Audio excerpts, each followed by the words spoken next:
What if I told you the US government just guaranteed that silver will never fall below a certain price again? And what if India, home to the world's most voracious silver buyers, just turned grandma's jewelry box into a bank account? Look, I know how this sounds.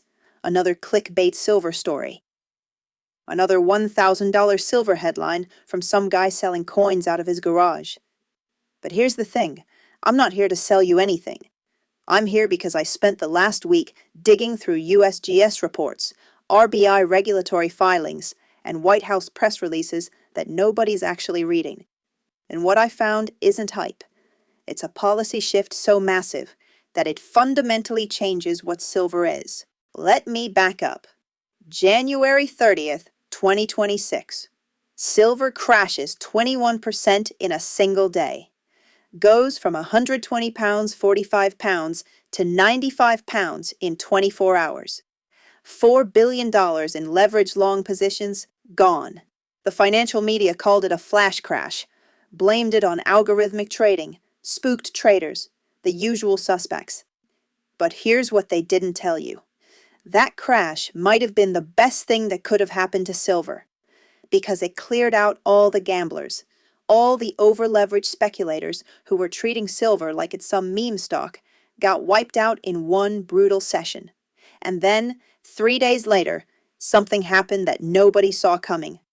February 2nd, VP J.D. Vance announces Project Vault, $12 billion, a strategic reserve for critical minerals, and silver's on the list. Now the White House press release is boring bureaucratic language about supply chain resilience and economic security. But buried in there is a mechanism that changes everything. Here's how it works. The U.S. government says to domestic miners, "We'll guarantee a minimum price. If silver drops below a certain threshold, we'll buy it from you." It's not explicitly stated what that floor is. Probably somewhere between $80 and $90 based on the loan structure. But that's not even the point. The point is this. The government is now removing physical silver from the open market to fill a $12 billion reserve.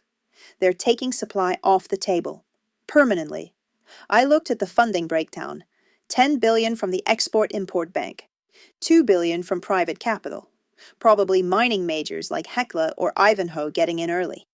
And get this, the reserve isn't just sitting there, it's allocated, meaning companies like GM, Google, Boeing, anyone who needs silver for EVs, solar panels, AI chips, they get guaranteed access during supply shocks. They're decoupling their production from spot price chaos. This isn't a subsidy. Now, you're probably thinking, okay, but the US does strategic reserves for oil, right? What's the big deal? Fair question. But oil's different. Oil's fungible. If the US runs low, we buy from Saudi Arabia or Canada. Silver? There's no OPEC for silver. There's no emergency tap we can turn on. The global deficit in 2025 was 285 million ounces. That's not a typo. We've been running deficits for 4 straight years because of solar panels and electric vehicles. The USGS added silver to the critical minerals list in November 2025, specifically because it's irreplaceable in high-bandwidth memory for AI and power grid infrastructure. So when the US government starts hoarding it, that's not just policy, that's a declaration. They're saying this is a strategic sovereign asset now. But here's where it gets wild, because Project Vault is only half the story. April 1st, 2026. India flips the script. The Reserve Bank of India issues a new directive.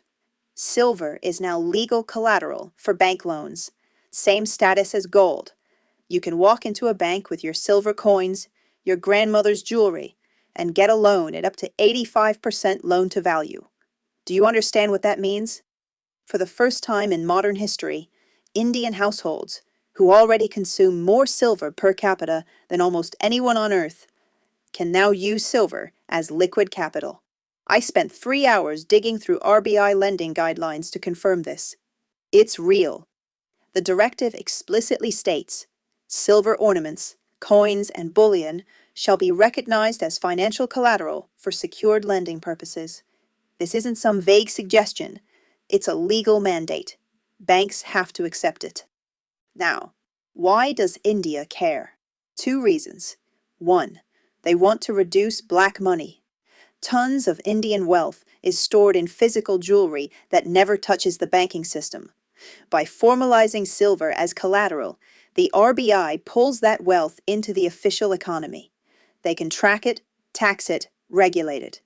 Two, household credit access. Rural India has massive amounts of silver but limited access to loans. This changes that overnight. But here's the part nobody's talking about. If you're an Indian family and you now know that your silver jewelry isn't just jewelry, it's a financial instrument. You don't sell it when prices spike. You hold it. You buy more because it's not a trade anymore. It's your safety net, your emergency fund, your collateral for your kids' education or your business loan. And here's the kicker. India reduced their import duty on silver from 15% to 6% in 2025. They're making it easier and cheaper to bring silver into the country. At the same time, they're creating this massive incentive to hoard it. You see the feedback loop? Import more, hold forever, use as collateral. Repeat. Think about that for a second. Now let's talk about the opponents. Because there are smart people who think this whole $1,000 silver thing is insane. And honestly, some of their arguments are pretty solid. First one, substitution. Bloomberg NEF published a report in 2025 saying that if silver stays above $100, the solar industry will just switch to copper paste. Yeah, there's a 5 to 10% efficiency loss, but if silver is expensive enough, they'll eat the loss. That's 30% of global industrial demand potentially vanishing. Second, recycling. Historically, when silver hits $50, people start melting down their flatware. At 1,000, you'd have a flood of above-ground scrap hitting the market. Old electronics, industrial waste, antique silverware, it all gets recycled. That could overwhelm any policy-driven price floor. Third, political risk.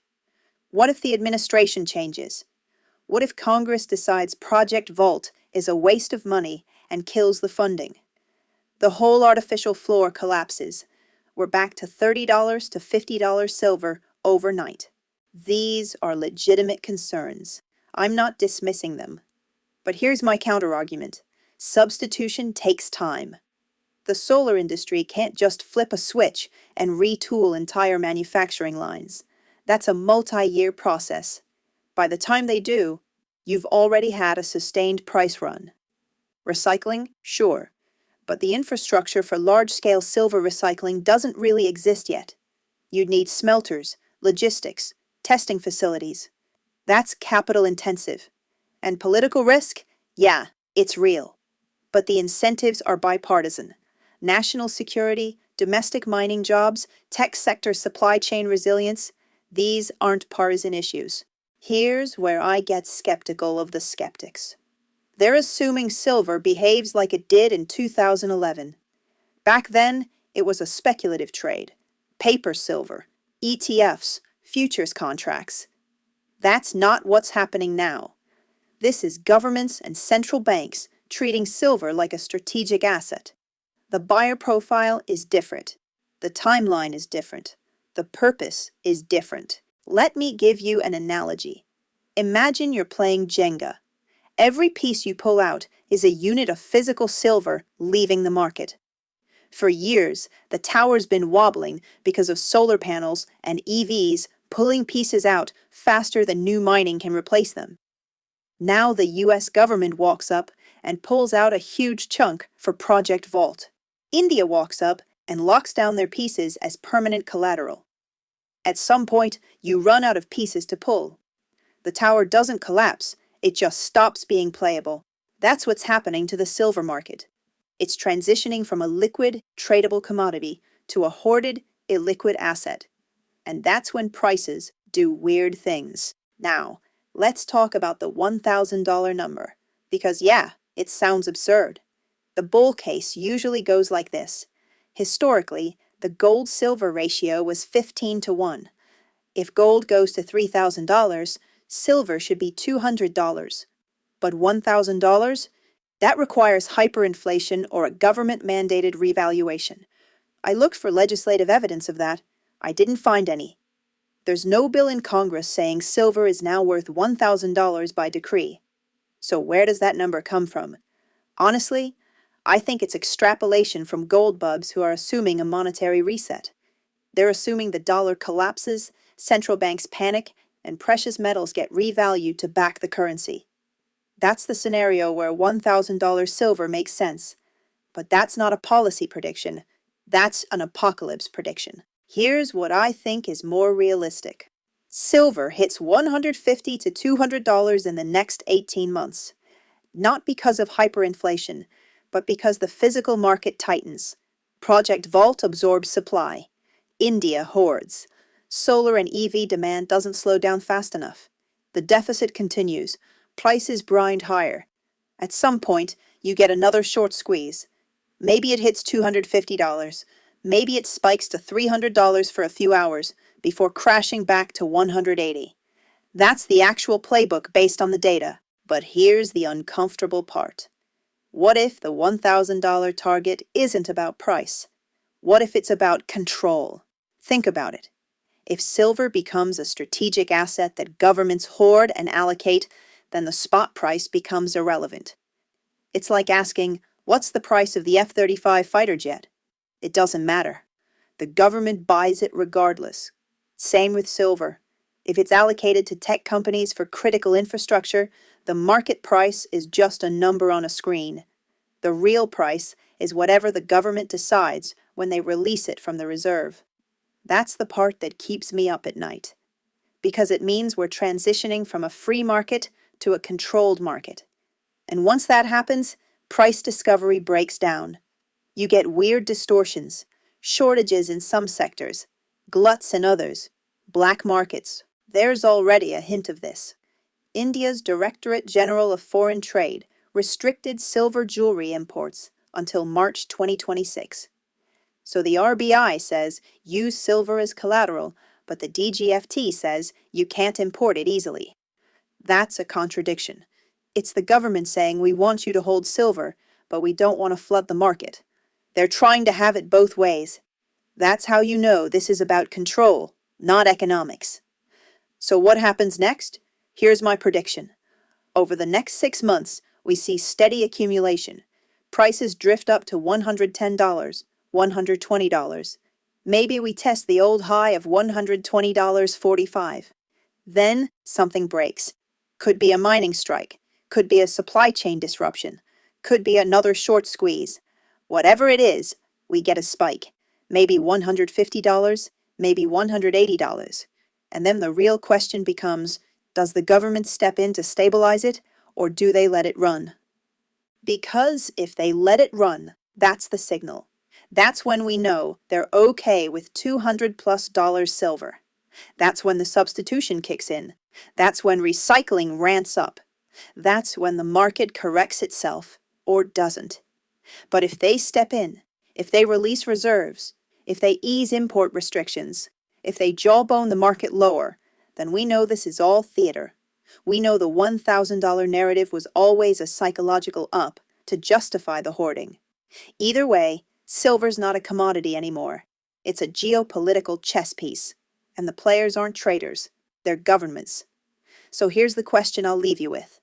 If two of the world's largest economies just turn silver into a strategic asset, and the mainstream financial media barely covered it, what else are they not telling you?